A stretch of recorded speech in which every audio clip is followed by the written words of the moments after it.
Hot air ballooning is a blissful pastime, even a visceral experience.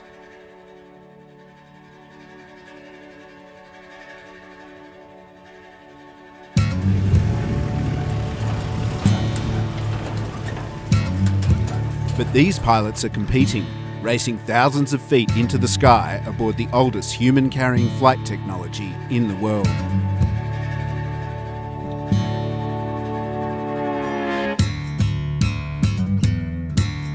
She's got the drop out. That's awesome! It's 6 a.m. in Canowindra, 4 hours west of Sydney. At the local school, 37 hot air balloon pilots are being briefed on weather conditions and competition tasks. It's the first day of the National Championships. Byron Bay's Thomas Dattler is the defending champion. Well, we're all going to a common launch site, so we're all rushing there, get the balloons ready. A little bit of a hiccup here with one of the programs, but apart from that, we're ready. The weather looks good. There was a bit of a shower there overnight, but it's cleared, so you should see lots of balloons in the air soon. So briefly, what's the task, Thomas? There's 4 tasks, a couple of hesitation walls, judge declare goal.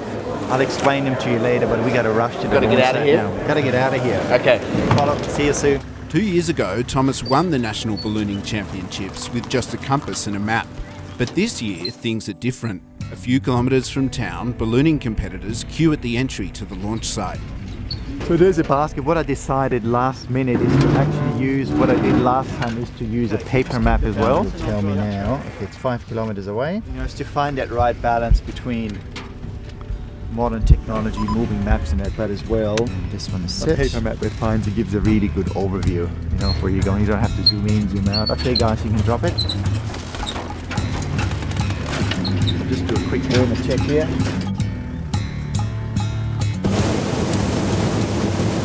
There are a handful of women pilots. Micah Burma ranked 12th, pilots for an all-women ballooning team. It could be done though, Micah. It could be done. Everything could be done. You never know. I've got the star crew with me to help me, so hey. Can we introduce the crew? We've got Mizuho Oku from Japan. I'm from Japan. We've got Leanne and Maeve Green from Canberra. And we've got Roz and Jim Hannigan, also from Canberra. Hi Jim. Hi, how are you? So Jim, you've joined the all-women's team? Sort of a mentor. He's a roaming agent. He's the rescue squad. Micah's husband, Paul Gibbs, has won the National Championships 4 times. Absolutely. This week is definitely about consistency. Any balloon competition is about consistency. Both Micah and Paul are serious chances in the competition. Now it's down to balloon racing. These are Australia's best pilots and in some cases world champions. There's a lot at stake and the competition is pretty fierce. The top 2 pilots will represent Australia at the World Championships in Brazil next year.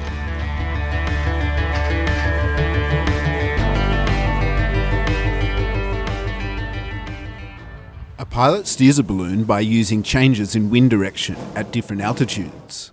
Competition balloons use a special design. It's called a racer, and it's designed to where you can initiate a fast ascent or descent much quicker. And they'll descend very fast. They'll descend 1,1700 feet per minute. And when they do, they'll distort from the wind. And if you're not familiar with the balloons, you look at that. We have people look at it and they think there's something wrong with it and they think it's going to crash. It's fine. But when you go up and down quickly, the balloon will distort. Hot air balloon competitions, like the Australian National Championships, revolve around flying to targets and dropping a marker or logging your location using a computer. There were 4 tasks this morning.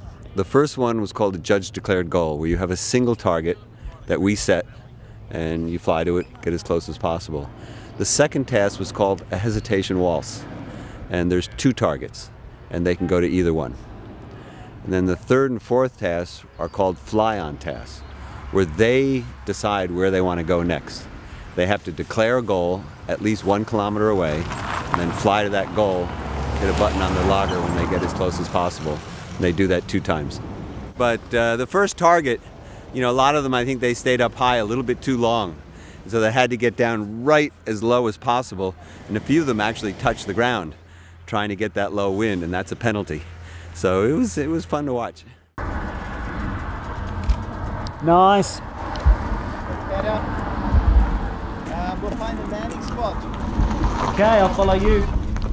By the end of the first day, defending champion Thomas Dattler hasn't done so well. Technology has let him down.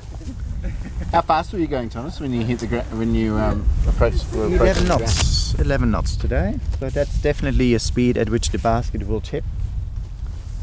So you came down and the basket tipped over and... Yeah. It dragged along from about... I just cleared the fence and then up to here, so... I don't know, 20, 30 meters or so. There's a little bit of trouble with my machine here with that what's it called, tablet I'm using. Yep. With the zoom in, sometimes the map would go, so it's a bit hard. That's why I redid this last target, you know, and we came a bit closer on this one now. It was almost right on top. Do you think that where you dropped and logged your markers, will that be competitive? I think it'll be a good average. You know, it's good to begin with. We didn't do too bad, so. The youngest top 5 competitor, Matthew Scaife, ranked second, is doing very well early on. How'd you go, Matt? Beautiful morning. Was it good? Yeah, all good. I saw you come over the final target there, and you were incredibly accurate. Yeah, we got about we're about 20 meters on the final target, so not as good as we would want. Matthew Scaife is a force to be reckoned with. The more tasks we get, the more the field is going to separate, and as I said, that'll separate the real competitors from sort of maybe not the real competitors, but maybe the experience to the not so experienced. If it does come down to Matthew Scaife and Thomas Dattler, do you feel confident that you can beat Thomas, or are you a bit worried? Well, Thomas knows that I can beat him, but we won't put that on camera. Thomas knows that you can beat him? Yeah, he knows that, yeah. Matt Scaife was looking good. I saw him come right over the top of a judge-declared target. Yes. He came directly over the top of it. He dropped his marker almost in the centre. Good on him. No, he's good. Competition ballooning has a rich history in Australia. The first national champion in 1979 was pioneer balloonist Ruth Wilson. In 2006, Ruth attempted a world record balloon flight that very nearly proved fatal. I attempted to break a record of flying 750 kilometres. Mm-hmm. And I took off, and the reason I took off and I ran into a violent thunderstorm, but it was very dark, late at night, and I couldn't see, didn't even know it was raining because the balloon is large and covers, the passenger or the pilot. That sounds like quite a horrific experience. You're flying a long distance, which means that you're at high altitudes. There's been a storm, you've come into some trees. Can you take us through that, and what were you thinking? Were you potentially thinking this is it?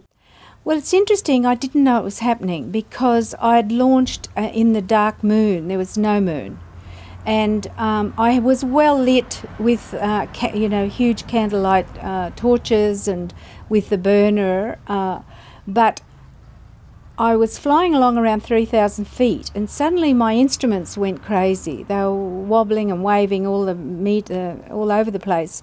I was still burning and wondering what was happening, and obviously it was something to do with the electrical thunderstorm that I was flying into or about to encompass me. And the balloon was falling, and because I had no reference to the horizon, I didn't see or feel that it was falling.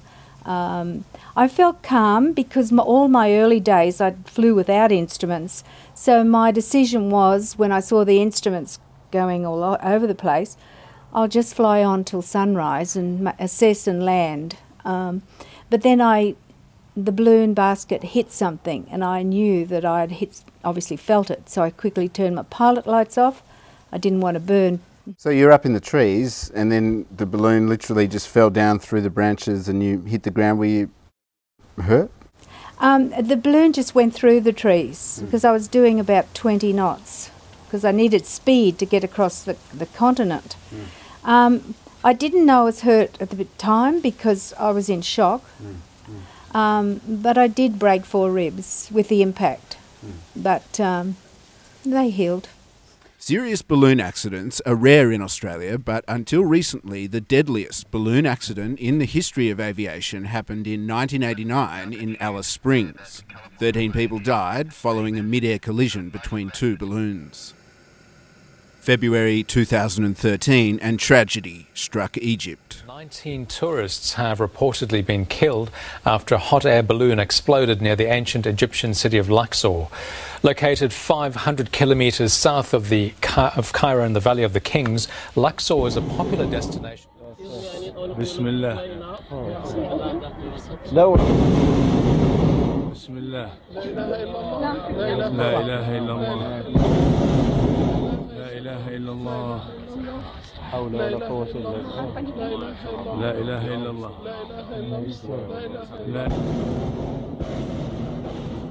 You would think, after the incident in Egypt, that business would drop off, that reservations would drop off for a while until it's out of the news and it's forgotten about.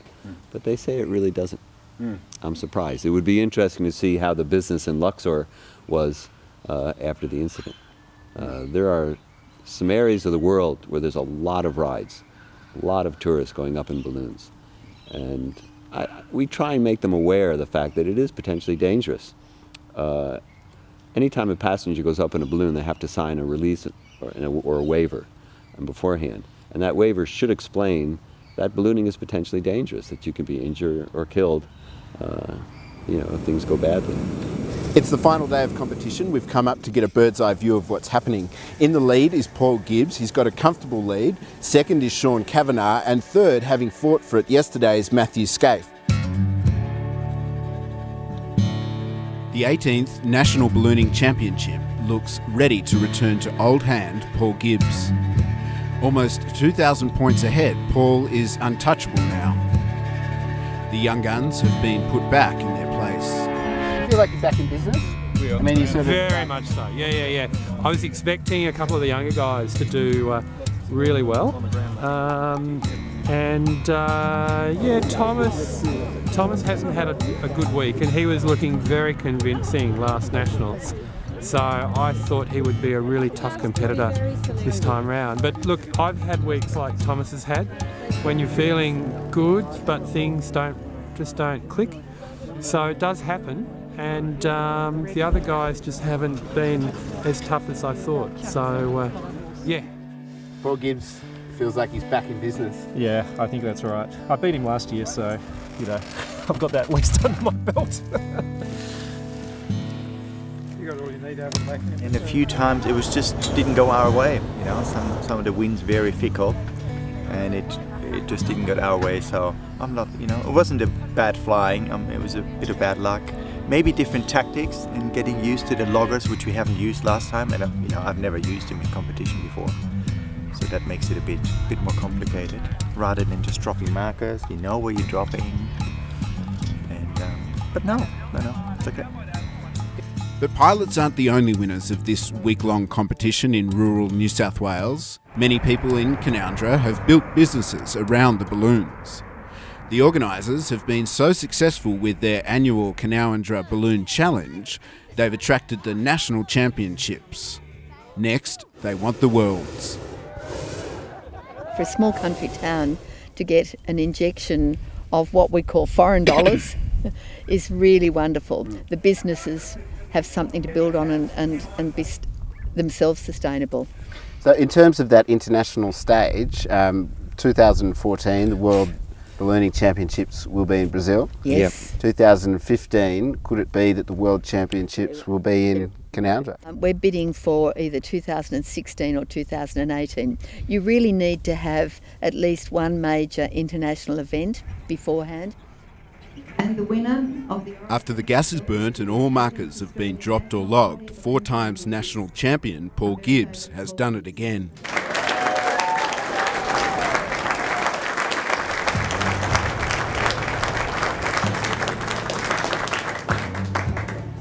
Paul has once again won the House of Sebel Perpetual Trophy for the Australian champion. It was a really hard week, but look, it was a great week, so, I'm elated. After 7 days of competition, it's clear these pilots are serious. The younger balloonists may have missed out on a chance to go to Brazil, but true sportsmanship is alive and well when pilots like Paul Gibbs are in the winning circle. I would hate to take a place at the Worlds away from one of the up-and-coming pilots who would really like to go